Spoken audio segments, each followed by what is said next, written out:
لقد كان لكم في رسول الله أسوة حسنة لمن كان يرجو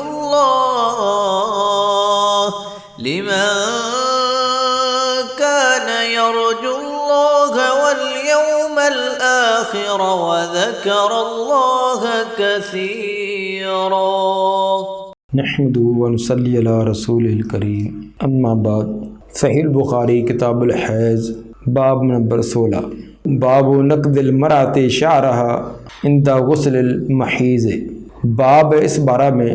کہ عورت کا اپنے بالوں کو کھولنا غسل حیض کے وقت، حیض کی تکمیل پر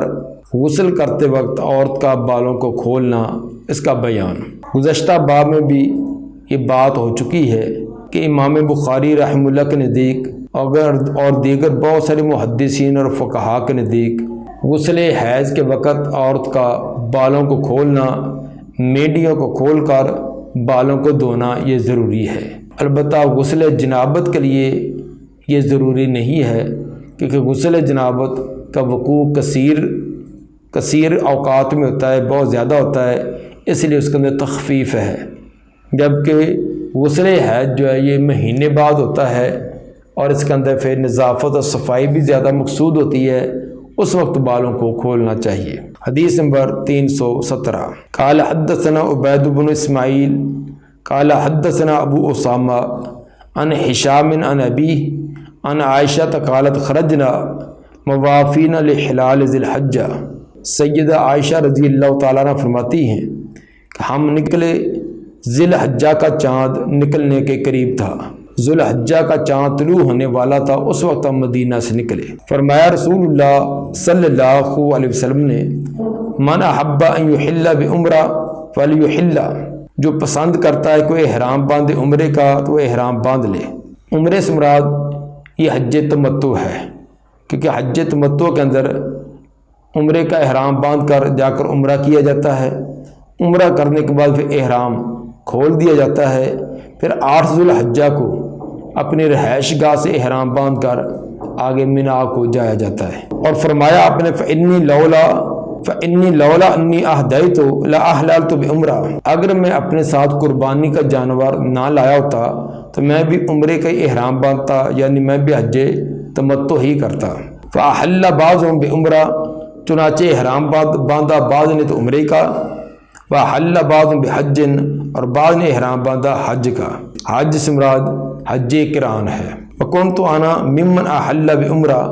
سیدہ عائشہ رضی اللہ تعالیٰ عنہ فرماتی ہیں کہ میں ان لوگوں میں سے تھی کہ جنہوں نے صرف عمرے کا احرام باندھا تھا۔ فادرکنی یوم عرفہ وانا حائض، عرفہ کا دن آیا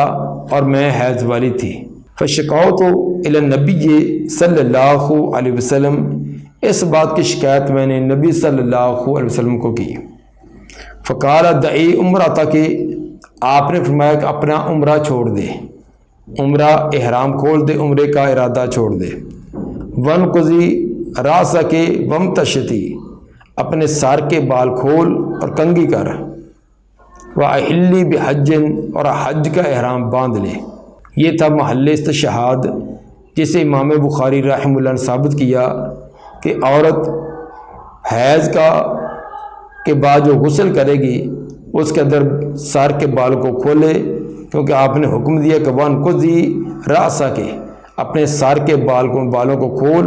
وامتشطی، اور اس میں کنگھی بھی کر، واحلی بحج، اور حج کا احرام باندھ لیجیے۔ سیدہ فرماتی ہیں ففعلت، میں نے ایسا ہی کیا، حتی اذا کان لیلۃ الحصبہ، یہاں تک کہ جب وادی محصب والی رات آئی، ارسل مائی اخی عبد الرحمن بن ابی بکر، تو آپ نے میرے ساتھ میرے بھائی عبد الرحمن بن ابو بکر کو بھیج دیا۔ فخرجت الی تنعیم، تو میں تنعیم مقام کی طرف نکلی۔ فاحللت بعمرۃ، مکان عمرہ تھی، تو میں نے عمرے کا احرام باندھا اپنے اس پہلے عمرے کی جگہ، پہلے جو عمرہ باندھا تھا اور حیض کی وجہ سے اس کو کھول دیا تھا، تو حج مکمل کرنے کے بعد میں نے تنعیم سے جا کر احرام باندھ کر یہ عمرہ کر لیا۔ اس میں امام بخاری رحمہ اللہ نے ایک تو یہ ثابت کیا کہ غسل حیض کے لیے بالوں کو کھولنا چاہیے، دوسرا یہ بات بھی ثابت ہوئی کہ حج تمتع کرنے والا مرد یا عورت اگر وہ قربانی کے علاوہ کوئی اور دم اس پر نہیں آئے گا، حج تمتع والے پر قربانی تو آئے گی، حج تمتع اور حج قران، البتہ حج مفرد ہے یا صرف عمرہ ہے اس کے اندر قربانی نہیں ہے۔ اگر حج اور عمرہ دونوں ہیں، خواہ وہ حج قران ہو یا حج تمتع، اس کے اندر قربانی دینی پڑتی ہے۔ تو امام بخاری رحمہ اللہ نے اس سے یہ بھی ثابت کیا کہ اگر عورت اس عارضے کی وجہ سے احرام کھولتی ہے، مثلا اس نے عمرے کا احرام باندھا ہے، حیض کی کیفیت آ گئی ہے، اس نے وہ عمرے کا احرام ختم کر دیا، احرام ختم کرنے کے بعد آگے حج کا احرام باندھا، تو اس عورت پر کوئی دم وغیرہ کوئی قربانی وغیرہ نہیں آئے گی، قربانی وہی آئے گی جو حج تمتع والی قربانی آئے گی۔ تو عمرے کا احرام توڑ دینا اور ختم کر دینے کی وجہ سے کوئی دم اس پر کوئی فدیے وغیرہ کا دم نہیں آئے گا۔ تو باقی حج کے مناسک کے خلاف کوئی کام کر لیا جائے تو اس میں جرمانہ آتا ہے کہ ایک قربانی آتی ہے، لیکن اس میں اگر عورت پر یہ کیفیت طاری ہو جائے وہ اپنے عمرہ مکمل نہ کرے اور حج آگے شروع کر دے تو اس کے اس کام کی وجہ سے اس پر کوئی اضافی دم نہیں آئے گا، اس لیے کہ یہ عورت کا جو عذر ہے وہ ایک سماوی عذر ہے جس کے اندر عورت کا اپنا دخل نہیں ہے۔ باب نمبر 17، باب مخلقۃ و غیر مخلقۃ، باب ہے کامل تخلیق اور ناقص تخلیق کے متعلق۔ یہ سورہ حج کی آیت نمبر 5 امام بخاری رحمہ اللہ نے باب میں اس کی طرف اشارہ کیا ہے۔ مخلقۃ وہ بچہ جو رحم کے اندر اس کی تکمیل مکمل ہو گئی ہے، اس کی اعضاء تمام مکمل ہو گئے ہیں، اس کو مخلقہ کہتے ہیں۔ غیر مخلقہ جس کی تکمیل نہیں ہوئی، تکمیل ہونے سے پہلے وہ ساقط ہو جائے۔ اس باب سے امام بخاری رحمہ اللہ کتاب الحیض کے اندر یہ باب لا کر کیا ثابت کرنا چاہتے ہیں؟ اس میں امام صاحب ثابت کرنا چاہتے ہیں کہ اگر رحم کے اندر بچہ جو ہے وہ مخلقہ ہو تو رحم میں قرار پاتا ہے، ٹھہر جاتا ہے۔ اگر بچہ کامل خلقت والا ہے تو رحم کے اندر ٹھہرے گا، رحم کا جو منہ ہے وہ بند ہو جائے گا اور اس کی وجہ سے دم حیض وہ بند ہو جائے گا، حیض کا خون نہیں آئے گا۔ اگر غیر مخلقہ ہے، ناقص الخلقت ہے تو رحم اسے باہر پھینک دیتا ہے۔ اس لیے حمل کے دوران جو خون آئے تو وہ اس حمل ٹھہرنے کے بعد، اور یہ بات ہے کہ حمل ٹھہرنے کے بعد حیض کا خون نہیں آتا، حیض کا آنا یہ دلیل ہوتی ہے کہ حمل نہیں ہے۔ تو حمل ٹھہر گیا ہے، اب بھی کسی عورت کو بالفرض خون آتا ہے، وہ حیض کا تو نہیں ہوگا، استحاضہ کا ہوگا، اور استحاضہ کا خون اس کے اندر نماز روزہ عورت کو کرنا پڑتا ہے۔ اور یہی امام بخاری اس سے ثابت کرنا چاہتے ہیں کہ حمل ٹھہرنے کے بعد جو خون آئے گا، بلیڈنگ ہوگی، وہ حیض کا نہیں ہے بلکہ وہ استحاضہ ہے، اور اس کے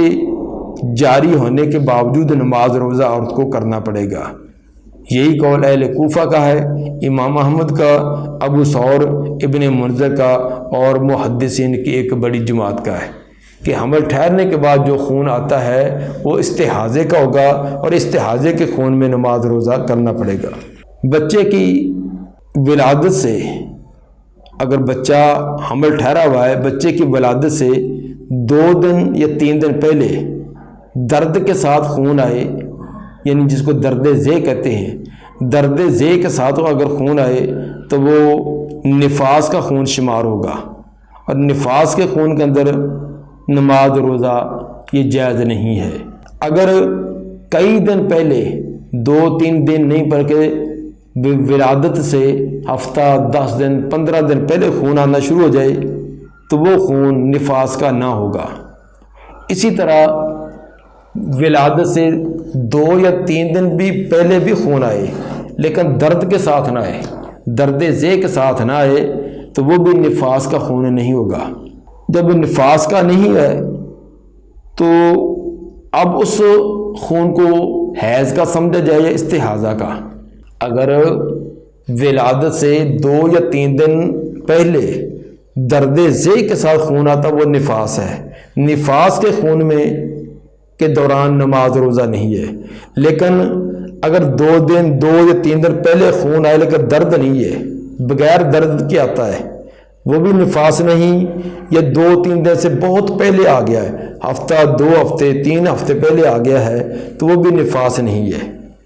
نفاس نہیں ہے، اب وہ کون سا خون سمجھا جائے، کیا حیض کا ہے یا استحاضہ کا؟ اس میں اہل علم کے دونوں اقوال ہیں، دونوں طرف رائے ہیں، لیکن ایسے موقع پر جب کوئی واضح جس کے بارے میں کوئی نص نہیں ہے اور اہل علم کا اس کے اندر دونوں طرف قول ہیں، پھر جمہور علماء کا طریقہ کار یہی ہے کہ پھر احتیاط والا پہلو اختیار کرنا چاہیے۔ تو احتیاط والا پہلو یہی ہے کہ ایسی بلیڈنگ، ایسے خون کے دوران نماز روزہ کرنا چاہیے، وہ استحاضہ کا خون سمجھا جائے نہ کہ حیض کا، کیونکہ حمل ٹھہرنے کے بعد جو خون آئے گا وہ حیض کا نہیں ہوتا، کیونکہ حیض کا آنا یہ ایک علامت ہے کہ عورت کا رحم خالی ہے، بلکہ یہ عدت طلاق والی عورت ہے تو اس کی عدت حیض کو قرار دیا گیا۔ تو حیض کا آنا یہ علامت استبراء رحم ہے، اور استبراء رحم سے مطلب کہ عورت کا رحم جب وہ بچے سے خالی ہے، تو جب حمل ٹھہر جاتا ہے اب حیض نہیں آئے گا، حیض نہیں آئے گا، جو بھی کوئی خون آئے گا تو وہ استحاضے کا ہے۔ ہاں 1-2 دن پہلے آئے اور ہو بھی ساتھ تکلیف، اس کے بارے میں ایک وہ نفاس کا ہے، اور نفاس کا خون جو ہے اس کے دوران نماز روزہ نہیں ہے۔ حدیث نمبر 318، قال حدثنا مسدد قال حدثنا حماد عن عبید اللہ ابن ابی بکر عن انس بن مالک عن النبی صلی اللہ علیہ وسلم قال ان اللہ عز وجل وکل بالرحم ملکا، اللہ عز وجل نے نگران مقرر کیا ہوتا ہے رحم پر ایک فرشتے کو رحم پر مقرر کیا ہوتا ہے تاکہ اسی کی نگہداشت کرے اور اس کے بارے میں جو مراحل وہ اس میں سے گزر رہے ہیں ان تمام کی وہ نگہداشت کرے۔ یقول وہ فرشتہ کہتا ہے یا رب نطفتن، اے رب اب یہ نطفہ ہے، ابھی یہ نطفے کی حالت میں ہے۔ پھر کچھ دن بعد پھر کہتا ہے یا رب علاقہ، اب علاقہ بن گیا ہے، جمے ہوئے خون کی شکل اختیار کر لی۔ پھر کہتا ہے یا رب مزغہ، اب یا اللہ یہ مزغہ کی شکل ایک گوشت کا لوتھڑا سا بن گیا ہے۔ فَإِذَا أَرَادَ أَن يَقْضِيَ خَلْقَهُ، جب اللہ ارادہ کرتا ہے اس کی تخلیق کی تکمیل کا، تو قَالَ أَذَكَرٌ أَمْ أُنثىٰ، تو فرشتہ سوال کرتا ہے کہ یا اللہ یہ مذکر ہوگا یا مؤنث ہے، یہ جو نطفہ ٹھہرا تھا رحم میں اور جس کی نگرانی پر مجھے مقرر کر دیا گیا، اب یہ مذکر ہے یا مؤنث ہے، شقی ام سعید، بدبخت ہوگا یا خوش بخت ہوگا، فمر رزق والاجل، اس کا رزق کیا ہوگا اور اس کی اجل کیا ہوگی۔ فیکتب فی بطن امہ، بچہ ماں کے پیٹ میں ہوتا ہے اور یہ سب چیزیں اس کے لکھ دی جاتی ہے، کون کون سی، کہ یہ مذکر ہے یا مؤنث ہے، یہ بدبخت ہوگا یا سعادت مند ہوگا، اس کا رزق کتنا ہوگا اور اس کی اجل زندگی اس کی کتنی ہوگی، یہ سب چیزیں ابھی ماں کے رحم کے اندر ہوتا ہے، اسی وقت یہ چیزیں لکھ دی جاتی ہیں۔ یہ حدیث امام بخاری 2 مرتبہ اور بھی مختلف جگہ پر لائے ہیں، تو ثابت اس کا باب پیچھے کتاب الحیض کے ساتھ مناسبت بالکل واضح ہے کہ حمل ٹھہرنے کے بعد جو خون آئے گا وہ حیض کا نہیں ہے، تو وہ استحاضہ کا ہوگا، اور اس خون کے جاری ہونے پر بھی نماز روزہ ادا کرنا ہوگا۔ باب نمبر 18، باب کیف تحل الحائض بالحج والعمرہ، باب ہے کہ کیسے احرام باندھے حیض والی عورت حج یا عمرے کا۔ کیفا یہ استفہام کے لیے بھی ہوتا ہے اور کیفیت کے لیے بھی آتا ہے۔ اگر کیفا یہ استفہام کے لیے ہو تو معنی یہ ہوگا کہ کیا حیض والی عورت احرام باندھ سکتی ہے یا نہیں، حیض کی حالت میں عورت احرام باندھے گی یا نہیں باندھے گی؟ اس کا جواب تو بالکل نام کے ساتھ ہی ہے کہ حیض کی حالت میں بھی عورت احرام باندھے گی۔ اگر یہ کیفا کے معنی میں، کیفا کیفیت کے معنی میں ہو تو اس کا مطلب یہ ہوگا کہ احرام کیسے باندھے، احرام باندھتے وقت اس کی کیفیت کیا ہوگی۔ مطلب اس کا یہ ہوگا کہ غسل کے ساتھ ہو احرام باندھے یا بغیر غسل کے، تو اس کا جواب یہ ہے کہ غسل کر کے وہ احرام باندھے گی۔ جس عورت کو حیض آ گیا ہے تو اس نے احرام باندھنا ہے غسل کر کے، لیکن یہ غسل جو وہ طہارت کے لیے نہیں ہوگا، یہ نہیں کہ اس کے ساتھ وہ پاک ہوگی، اب وہ نماز روزے کے قابل ہو گئی ہے، بلکہ یہ کہ سنت اور نظافت کے لیے ہوگا۔ مسنون طریقہ یہ ہے کہ احرام کے وقت غسل کیا جائے اور جسم کی ایک صفائی ہو جائے، اس مقصد کے لیے یہ غسل ہوگا، لیکن وہ طہارت جو حکمی طہارت ہے اس کے لیے نہ ہوگا۔ حدیث نمبر 319 قال حدثنا يحيى بن بكير قال حدثنا الليث عن وكيل عن ابن شهاب عن عروة عن عائشة قالت خرجنا مع النبي صلی اللہ علیہ وسلم فی حجۃ الوداع۔ سیدہ عائشہ رضی اللہ تعالیٰ عنہ فرماتی ہیں کہ ہم نکلے نبی صلی اللہ علیہ وسلم کے ساتھ حجۃ الوداع میں، فمنا من احل بعمرہ ومنا من احل بحج، بعض ہم میں سے وہ تھے جنہوں نے احرام باندھا تھا عمرے کا، اب بعض وہ تھے جنہوں نے احرام باندھا تھا حج کا۔ فقدمنا مکہ، چنانچہ ہم مکہ پہنچے۔ فقال رسول اللہ صلی اللہ علیہ وسلم من احرم بعمرہ ولم یحد فلیحلل، آپ نے فرمایا کہ جس نے عمرے کا احرام باندھا ہے اور قربانی اس کے ساتھ نہیں ہے تو فلیحلل، وہ احرام کھول دے۔ احرام کھولنے سے مراد عمرہ کر کے احرام کھول دے۔ ومن احرم بعمرۃ فاحدی، جس نے عمرے کا احرام باندھا ہے اور قربانی کا جانور بھی ساتھ لایا ہے، فلا یحل، اس کے لیے حلال نہیں ہے، اس کے لیے جائز نہیں کہ احرام کھولے، حتی یحل بنحر ہدیہ، یہاں تک کہ احرام کھولے گا قربانی کو نحر کرنے پر۔ جب تک قربانی نحر نہیں ہوتی 10 ذو الحجہ کو، اس وقت تک احرام نہ کھولے۔ ومن احل بحج فلیتم حجہ، جس نے حج کا احرام باندھا وہ تو اپنا حج مکمل کرے ہی، اس نے تو 10 ذو الحجہ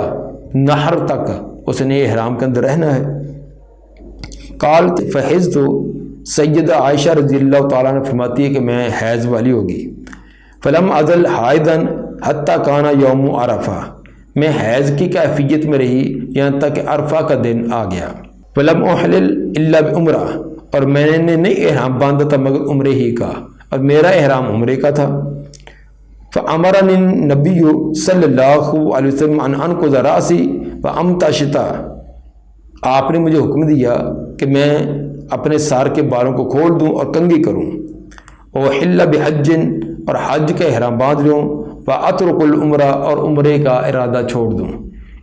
عمرہ میں ختم کر دوں اور حج کا احرام باندھ لوں۔ ففعلت ذلک، چنانچہ میں نے ایسا ہی کیا، حتیٰ قضیت حجتی، یہاں تک میں نے اپنا حج پورا کیا، یہ حج کے تمام مناسک تمام ارکان ادا کر لیے۔ فبعث معی عبد الرحمن بن ابی بکر، پھر آپ نے میرے ساتھ عبد الرحمن بن ابی بکر کو میرے ساتھ بھیجا۔ وامرنی ان اعتمر مکان عمرتی من التنعیم، تو آپ نے مجھے حکم دیا کہ میں اپنے اس عمرے کی جگہ جو پہلے عمرہ تھا جو اس کا احرام کھول دیا تھا مکمل نہیں کیا تھا، اس عمرے کی جگہ تنعیم سے عمرے کا احرام باندھ لوں۔ چنانچہ وہ تنعیم جگہ پر گئے، اب جس کو مسجد عائشہ کے نام سے جو معروف ہے، وہاں سے احرام باندھا اور احرام باندھ کر آ کر عمرہ کیا۔ اس سے امام بخاری رحمہ اللہ یہ ثابت کرنا چاہتے ہیں کہ حیض والی عورت وہ احرام کس طرح باندھے، تو دونوں کیفیتیں بتلا دی۔ اگر استفہام ہے تو اس کا مطلب یہ ہے کہ وہ احرام باندھ سکتی یا نہیں، تو وہ تو سیدھی بات ہے کہ حیض کے حالت میں بھی احرام باندھا جائے گا۔ اگر کیفیت کا ہے تو کیفیت یہ کہ وہ غسل کرے، غسل کر کے احرام باندھ لے۔ غسل کرنے سے وہ حکمی جو نجاست ہے وہ تو ختم نہ ہوگی، البتہ جسم کی طہارت صفائی بھی ہو جائے گی اور سنت پر عمل بھی ہو جائے گا۔ دعا ہے کہ اللہ تعالیٰ نبی کے فرامین پر عمل کرنے کی توفیق عطا فرمائے۔ سبحان ربک رب العزت عما یصفون وسلام علی المرسلین والحمد للہ رب العالمین۔